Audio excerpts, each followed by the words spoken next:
শুক্রবার দিন সকালে নাটিয়াপাড়া বাজারে টাটকা শাকসবজির মেলা।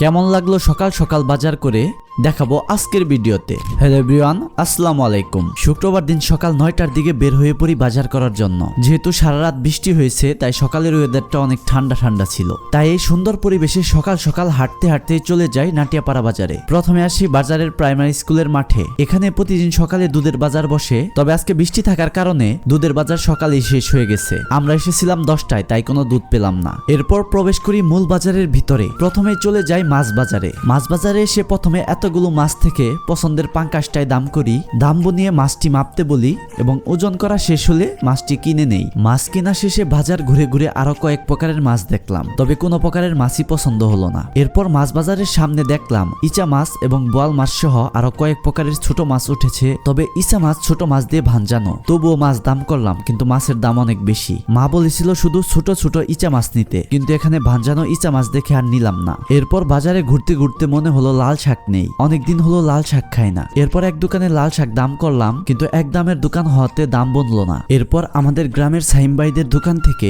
লাল শাক পছন্দ করে 2-8টি লাল শাক কিনে নিলাম। এরপর চলে আসি মার্কেটের সামনের সবজির দোকানে। এখানে ভরপুর টাটকা শাক সবজি রয়েছে। এখানে এসে বেগুন দেখে বেগুন দাম করলাম এবং হাফ কেজি বেগুন কিনে নিলাম। এই সকাল সকাল মোটামুটি আমাদের বাজার করা শেষ হলো। এরপর মায়ের ফোনের কেবল চেঞ্জ করার জন্য গার্লস রোডে যাই, তবে গার্লস রোডের দোকানের সামনে আসাতেই দেখি দোকান বন্ধ। পুজোর কারণে দোকানটি বন্ধ ছিল, তাই আমাদের কাজটি আর করা হলো না। তো আজকের ভিডিওটি কেমন লাগলো? ভিডিওটি যদি ভালো লেগে থাকে অবশ্যই লাইক, কমেন্ট এবং শেয়ার করবেন।